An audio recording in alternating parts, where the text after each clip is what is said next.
Chapter 12 Black Magic Part 1 It was in the last week of October that McGinty disappeared. Pat was just as heartbroken as Jingle. It seemed now that Jingle and McGinty had been always a part of her life, as if there could never have been a time when they did not come over Jordan every Saturday afternoon or slip into Judy's kitchen in the chill dims for an evening of fun and laughter. To Jingle, who had never known a real home, these evenings were wonderful, little glimpses into another world. The only fly in Pat's ointment was that Sid and Jingle didn't hit it off very well. Not that they disliked each other, they simply did not speak the same language. Had they been older, they might have said they bored each other. Sid thought Jingle a queer, moony fellow, with his dream houses and his dark glasses and his ragged clothes, and said so. Jingle thought Sid had a bit too high an opinion of himself, even for a gardener of Silverbush, and did not say so. Thus it came about that Pat and Sid played and prowled together after school, but Saturday afternoons, when Sid wanted to be off with Joe at the farm work, she gave to Jingle. For the most part, they spent them in happiness, and Jingle built no end of houses and had a new idea every week for the house he was going to build for Pat. Pat was interested in it, although, of course, she would never live anywhere but at Silverbush. They explored woodland and barrens and stream, but Pat never took Jingle to the secret field. That was her and Sid's secret, just as happiness was hers and Jingle's. Pat hugged herself in delight. Secrets were such lovely things. She used to sit in church and pity the people who didn't know anything about the secret field and happiness.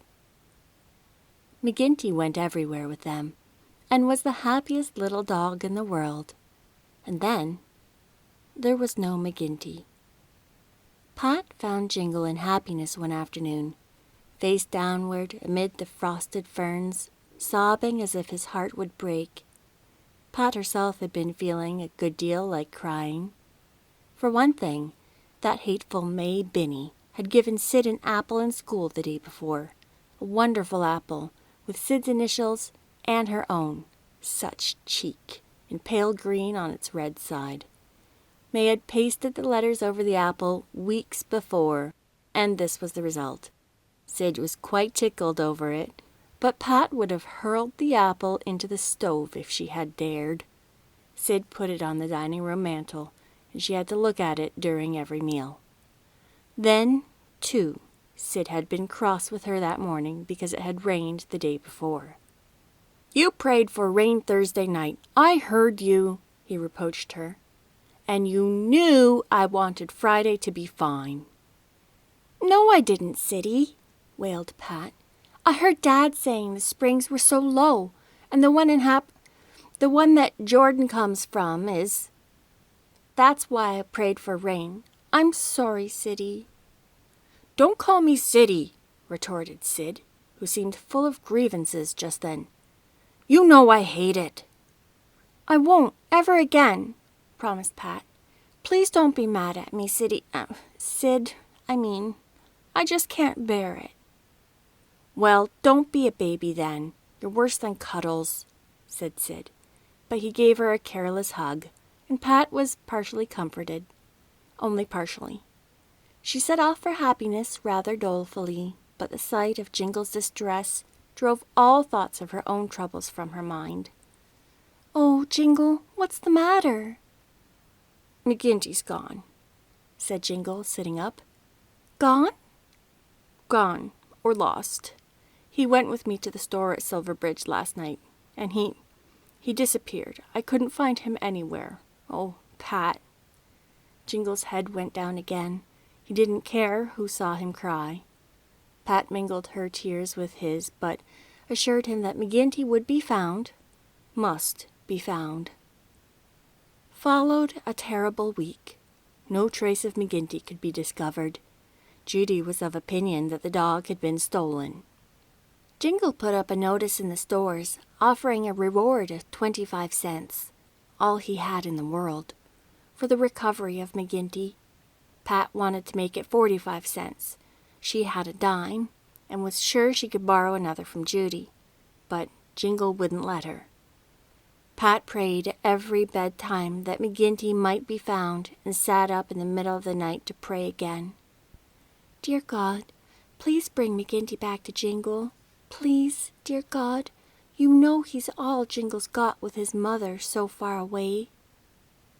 And everything was in vain. There was no trace of McGinty. Jingle went home every night with no little golden-brown comrade running through the yard to meet him.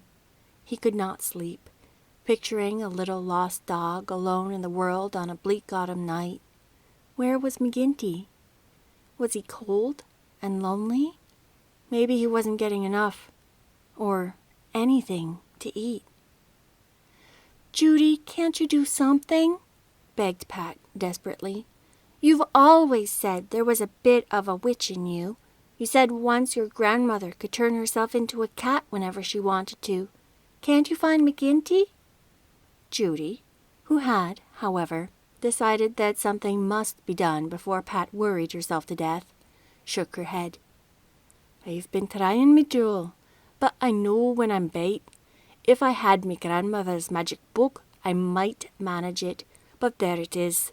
My advice to ye is to go and see Mary Ann McClellan on the Silverbridge Road. She's a witch in good standing, I believe, though I'm telling the world she do be a bit hefty for a broomstick. If she can't help ye, I don't know of any that can. Pat had been compelled to give up believing in fairies, but she still had an open mind towards witches. They had certainly existed once. The Bible said so. And you couldn't get away from the fact that Judy's grandmother had been one. Are you sure Mary Ann McClellan is a witch, Judy? Oh, she always knows what you do be thinking of. That shows she's a witch. Pat ran to tell Jingle. She found him standing on the stone bridge over Jordan, scowling viciously at the sky and shaking his fist at it. Jingle, you're not praying that way? No, I was just telling God what I thought of the whole business, said Jingle despairingly. But he agreed to go the next evening to Mary Ann McClellan's. They asked Sid to go, too. The more, the safer. But Sid was training a young owl he had caught in the silver bush and declined to have any truck with witches. They started off staunchly, although Joe, going off to plough the mince pie field, with a delightful jingle of chains about his horses, solemnly warned them to watch out. Old Mary Ann signed her name in the devil's book, you know. I'd jump out of my skin if she looked crosswise at me. Pat was not easily frightened and remained in her skin. If God, seemingly, wouldn't pay any attention to your desperate little prayers, could you be blamed if you resorted to a witch? Mind your home afore dark, cautioned Judy. Sure, and 'tis Hallow Eve this blessed night, and all the dead folks will be walking. You just do be telling Mary Ann your story straight out, and do as she bids you. Jingle and Pat went down the lane, where the wind blew the shadows of bare birches about, and waves of dead leaves lay along under the spruce hedges. The late autumn sunshine flowed goldenly about them. The hill of the mist wore a faint purple scarf. Pat had on her new scarlet tam, and was pleasantly conscious of it, amid all her anxieties about McGinty. Jingle strode along, his hands in his ragged pockets, and his still raggeder trousers flapping about his bare legs. Pat had never been out on the main road with him in broad daylight before. In happiness, and along the kinks of Jordan, it did not matter how he was dressed. But here, well, she hoped none of the Binnies would be abroad, that was all. Part 2. Mrs. McClanahan's little, whitewashed house with its bright blue door was a good 2 miles from Silverbush, along the Silverbridge Road. A huge willow, from which a few forlorn, pale yellow leaves were fluttering down on the grey roof, overshadowed it, and there was a quaint little dormer window over the door. "Oh, Pat, look at that window," whispered Jingle, forgetting even McGinty in his momentary ecstasy. "I never saw such a lovely window. I'll put one like that in your house." The window might be all right, but the paling was very ragged, and the yard it enclosed was a jungle of burdocks. Pat reflected that being a witch didn't seem like a very profitable business after all. She thought shrewdly that if she had ever signed her name in the devil's book, she would have made a better bargain than that. Jingle knocked on the blue door. Presently, steps sounded inside. A prickly sensation went over Pat. Perhaps, after all, was not right to tamper with the powers of darkness. Then the door opened, and Mary Ann McClenahan stood on the threshold, looking down at them out of tiny black eyes, surrounded by cushions of fat. Her untidy hair was black too, coal black, although she must be as old as Judy. Altogether, she looked much too plump and jolly for a witch, and Pat's terror passed away. "Now, who may ye be, and what might ye be wanting with me?" said Mrs. McClenahan, with an accent 3 times as strong as Judy's. Pat had the Selby trick of never wasting words, or breath, or time. "Hilary Gordon here has lost his dog, and Judy said if we came to you, perhaps you could find it for him.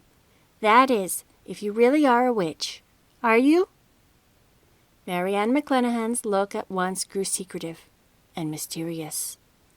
"Whisht, child. Don't be talking of witches in the open daylight like this. Little you know what might happen, and finding a lost creature isn't something to be done on a doorstep. Come inside. And at that, you'd better come up to the loft where I can go on with me waving. I'm waving a tablecloth for the fairies up there. All the witches in P.E. Island promised to do one apiece for them. The poor little shiftless creatures left all their tablecloths out the frost last Tuesday night, and 'twas the ruination of them." They went up the narrow stairs to a cluttered loft where Mrs. McClenahan's loom stood by the window that had caught Jingle's eye. On the sill, a perfectly clean black cat was licking himself all over to make himself cleaner. His big, yellow-black rimmed eyes shone rather uncannily in the gloom of the loft. In spite of his being a witch's cat, Pat liked the look of him. What she would have felt like had she known that he was her lost and deplored Sunday, given to Mary Ann McClenahan by Judy a year before, I cannot tell you. Luckily, Sunday had grown out of all recognition. Mrs. McClenahan pushed a stool and a rickety chair towards the children, and went back to her weaving. "Sure, and I can't be wasting a moment. It's the Queen's own cloth I'm waving, and sour enough Her Majesty'll look if it's not finished on time." Pat knew very well it was only a flannel blanket Mary Ann was weaving, but she was not going to contradict a witch. Besides, perhaps Mary Ann did turn it into a gossamer web when she had finished it. One of those things of jeweled mist and loveliness you saw on the grass and on the fern beds along the woods on a summer morning. "So, you've come to get me to find the boys, McGinty," said Mary Ann. "Oh, I know the name. I'm after knowing all about it. Your Aunt Edith's cat was telling mine the whole story at the last dance we had. Your Aunt Edith do be too grand for the likes of us, but it's little she thinks where her cat do be going be spells. It's lucky you came in the right time of the moon. I couldn't have done a thing for you next week, but now there's maybe just a chance. Why doesn't that fine lady mother of yours ever be coming to see you, young Hilary Gordon?" Jingle thought witches were rather impertinent. However, if you dealt with them. "My mother lives too far away to come often," he explained politely. Marianne McClenaghan shrugged her fat shoulders. You're in the right to make excuses for her, young Hilary, but I've my own opinion of her, and you needn't get mad at me for saying so, because a witch doesn't have to care who gets mad. And now that I've got that off my chest, I'll be thinking of your dog. I'll take a bit of conniving. Mrs. McClenaghan leaned over and extracted 2 handfuls of raisins from a paper bag on a shelf. Here, stow these away in your little insides, whilst I do a bit of thinking. There was silence for a while. The children devoted themselves to the business of eating, and watched Mrs. McClenaghan's shuttle fly back and forth. Pat eyed her wonderingly. Had she really signed her name in the Devil's Big Black Book, as Joe said? Presently, Mrs. McClenaghan caught her eye and nodded. You've got a little mole on your neck. Sure, and 'tis the witch's mark. Come now, child dear, wouldn't you like to be a witch? Think of the fun of riding on a broomstick. Pat had thought of it. The idea had a charm, though she would have preferred to fly on a swallow's back, skimming over the steeples and dark spruce woods at night, but... Must I sign my name in the Devil's Book? She whispered. Mrs. McClenaghan nodded solemnly. I'd pick out a real nice shiny black divil for you, though, mind ye, it's the fact that Avon devils are not what they used to be. I think I'm too young to be a witch, thank you, said Pat decidedly. Mrs. McClenaghan chuckled. Sure, and it's the young witches that do be having the power, child dear. No sense in waiting till you're grey as an owl. Think it over. 'Tisn't everyone that can be a witch. We're that exclusive, you'd never believe. As for this McGinty creature, when you leave here, follow your noses up the hill and turn yourselves around 3 times, north, south, east, and west. Then go down the hill to Silverbridge. There is a house just forninst the bridge, with a red door like your Uncle Tom's, only faded like.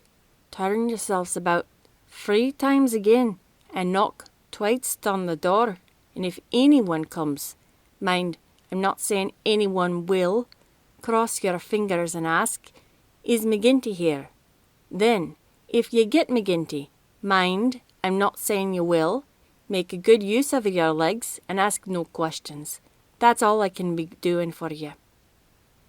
And what is your charge for the advice? Asked Jingle gravely, producing his quarter. Sure, and we can't charge folks with moles anything. It's clean against our rules. Thank you very much, Mrs. McClenaghan, said Pat. We're very much obliged to you. You do be a pair of mannerly children at that, said Mrs. McClenaghan. If you hadn't been, it wouldn't be Marianne McClenaghan that would have helped you to a dog. I'm that fed up with the sass and impudence of most of the fry around here. It was different when I was young. Now, hurry along. Sure, and wise folks will be indoors afore moonrise on Hallows Eve. Don't forget the turning round part, or you may look for your McGinty till the eyes fall out of your heads. Mrs. McClenaghan stood on her doorstep and watched them out of sight. Then she said a queer thing for a witch. She said, God bless the little creatures. Whereat Marianne McClenaghan waddled over to Mr. Alexander's across the road and asked if she might use their phone to call up a friend at the bridge, please and thank ye. Part 3. The October day was burning low behind the dark hills when Pat and Jingle left Mrs. McClenaghan's.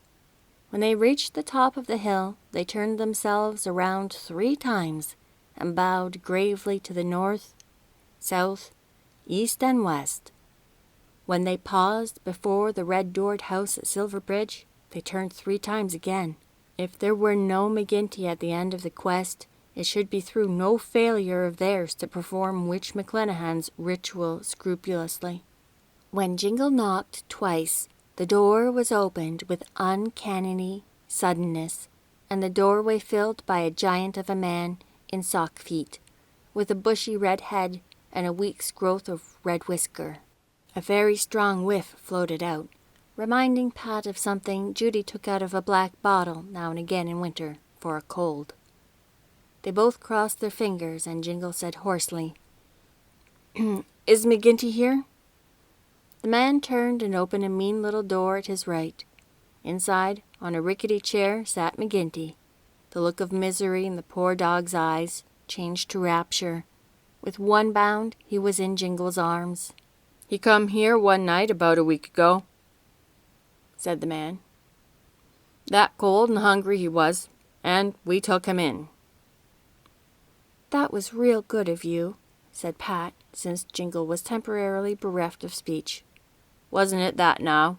said the man with a grin. Something about him made Pat remember Witch McClenahan's advice to make friends of their legs. "Thank you very much," she said, and pulled the tranced Jingle by the arm. The red door was shut. The red moon was staring at them just over a hill between two tall firs, and they had a dog that was nearly dying of happiness in their arms. What a walk home that was! The whole world was touched with wonder. They went straight over the fields in a cross-country cut, with their long shadows running before them. Jingle walked in a kind of dreamy rapture, hugging McGinty, but Pat had eyes for all the charm of bare, lonely stubble fields, woods where boughs darkened against a sky washed white in moonlight, and of a wind that had been only a whisper when they had left home, but now was wild, cold, and rustly, sweeping up from the sea. They passed through happiness, where all the little cradle hills were sound asleep, and along Jordan, then down through the silver bush on a path that wound through moonlit birches, to the backyard of home, where Sid had decorated the gateposts with wonderful turnip lanterns, and Judy had set her little copper candlestick, saucer-shaped, with a curly handle, on the windowsill for welcome, and they had smelt her salt pork frying halfway through the bush. Then the warm kitchen, full of delicious smells, and Judy's delight and welcome, and the supper of fried salt pork and potatoes baked in their jackets, just the three of them. Sidney and Joe were doing the barn chores. Winnie was off with a chum. Mother was upstairs with Cuddles, and Dad was snoozing on the dining room lounge. After supper, Pat and Jingle went down into the big, mysterious cellar, spooky with giant shadows, for apples, and then they all sat around the stove that was as good as a fireplace, with its doors that slid so far back, and talked things over. It was lovely to sit there, so cozy and warm, with that eerie wind moaning without. Full of the voices of ghosts, Judy said, for this was Halloween. McGinty sprawled out on the black cat rug, his eyes fixed on Jingle, evidently afraid to go to sleep for fear he might waken to find this all a dream. Thursday, who had been missing for a day or two, had turned up, a fat and flourishing prodigal, and Gentleman Tom sat on the bench, thinking. Like Puck of Pook's Hill, Gentleman Tom could have sat a century just thinking. "I'm so glad it's got cold enough to have a fire in the evenings," said Pat. "And in winter it'll be even nicer. One can be so cozy in winter." Jingle said nothing. His idea of winter evenings was very different. A cold, dirty kitchen, a smoking coal oil lamp, a bed in the unfinished loft. But just now he had his dog back, and he was perfectly happy. To sit here and munch apples with Pat while Judy thumped and kneaded her bread was all he asked. Oh, she isn't called a witch for nothing, that one," said Judy, when she had heard the whole tale. "I used to be after knowing the McClenahans real well years ago.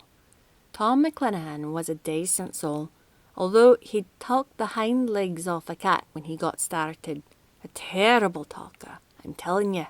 Once he got mad when Mary Ann twitted at him with his good going tongue, and swore he wouldn't speak a word for a month. He kept the vow 2 days, but he was never the same man again. The strain was too much for him. Mary Ann always believed it was why he dropped dead in about a year's time. He was a fine fiddler in his day, and he had a fiddle that could make everybody dance. Make them dance, Judy? I'm telling you, when folks heard it, they had to dance. It was an old fiddle his dad brought out from Ireland. Sure, and he tried it on a minister once. The spalpeen. Did the minister dance? Didn't he that? It made a terrible scandal. They had him up before a presbytery. Tom offered to go and fiddle to the whole lot of them to prove poor Mr. McPhee couldn't help it. But they wouldn't have him. A pity now. Think what a sight it would have been, a dozen or more long-tailed ministers all dancing to Tom McClenahan's fiddle. Oh, but they let Mr. McPhee off and hushed the whole thing up. Is it going you are, Jingle? Well, say a prayer for all poor ghosts, and have as little truck with witches as you can after this. All very well for once in a while, but not to make a habit of it. Jingle slipped away, meaning to spend the night in the Gordon hayloft with McGinty, and Sleepy Pat went happily to bed. "Why do you fill those children up with all that nonsense about witches, Judy?" called Long Alec, half laughing, half rebuking, from the dining room. He had been rated that day by Edith for allowing Judy Plum to stuff his children with such lies as she did, and felt it was time for one of his spasmodic attempts to regulate her. Judy chuckled. "Rest ye easy, Alec Gardner. They only half believe it, and they do be getting a big kick out of it. I'll warrant Mary Ann had her fun with them. What made you think of sending them to her?" "Sure now, I'd an idea she'd know where McGinty was. She's in with that gang at Silverbridge that stole Rob Clark's collie, and old Mrs. Taylor's Bard Rock wake afore last, and them all ready for market. Mary Ann's be way of being an aunt be marriage to Tom Cudhay of the Red Door. But she's that kind-hearted, the creature, and rail soft about children, and I thought she might help. She's got a bit of money saved up, and the Cudhays pipe when she calls the tune. So all's well that ends well, and never be bothering if the children do be having a little fun thinking she's a witch. Sure, and didn't I bring all of yez up on witches? And are ye any the worse of it? I'm asking ye."